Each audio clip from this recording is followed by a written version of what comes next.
Guys this is my KTM Duke 390 third generation. 2023 बोल लो या 2024 बोल लो, अभी 2025 भी आने वाला है। और इसमें हमने मॉडिफिकेशन किया है एग्जॉस्ट का। और एग्जॉस्ट मॉडिफिकेशन कराने से एक मेरे को जो प्रॉब्लम आया है वो क्या हुआ, देखो यहाँ हेड से जुड़ा हुआ है इंजन से डायरेक्ट, और यहाँ कहीं भी सपोर्ट नहीं है, कहीं पे ऐसे टंगा हुआ नहीं है ताकि ये लोड सह सके। बस एक लास्ट यहाँ पे है। तो क्या हुआ था, यहाँ वाला जो है मेरा यहाँ टूट गया था, जिसको वेल्डिंग करवाए हम लोग। उसके कारण क्या हुआ, पूरा लोड इस पे आ गया इंजन के हेड पे। उससे क्या हुआ कि यहाँ पे एक गैसकिट होता है, वो थोड़ा सा बेंड हो गया, जिसके कारण लीक और आवाज़ हो रहा है। अभी हम लोग जा रहे हैं सर्विस सेंटर, और सर्विस सेंटर में क्या करेंगे, हम लोग उसका गैसकिट चेंज करवाएंगे। 50-60 रुपये का आता है, लेकिन मेरे को काफ़ी दूर रहना पड़ गया, कोडरमा से हज़ारीबाग। तो अभी चलते हैं शोरूम और आपको दिखाते हैं। देखो यही वाला है, ख़राब हो गया है। और कितना रुपये का आता है भैया? 50 रुपये बोले थे, 91 रुपये लिखा हुआ है।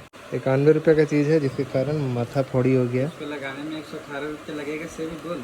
कोई दिक्कत नहीं। अरे ट्रायम्फ का है, KTM में ट्रायम्फ का पार्ट लगेगा। कहाँ ट्रायम्फ पे लगेगा? ट्रायम्फ लिखा हुआ, देखिए कहाँ KTM लिखा है, बजाज या KTM लिखना चाहिए, ट्रायम्फ लिखा हुआ है। मुंबई पुणे रोड कंपनी से भेजा है। गैसकिट पक्का ट्रायम्फ का है, कोई दिक्कत नहीं। देखो ये वाला रिंग जो है वो निकला अंदर से, यहाँ पे लगता है ऐसे, अगर तुम लोगों को पता नहीं है।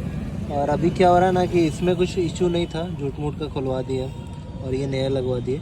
यहाँ से मेरे को लग रहा है लीक हो रहा है एयर, वहाँ से अजीब सा नॉइज़ आ रहा है। बाकी इधर से नॉइज़ नहीं आ रहा है, ये वाला आ रहा है, मिडिल से आता है, इसीलिए हमको लगता है इधर से आ रहा है। अब एक दिन हम लोग ये पूरा एग्जॉस्ट ही पुराना वाला लगा देंगे जो स्टॉक आता है, उसके बाद देखेंगे बाकी गाड़ी चंगा सी।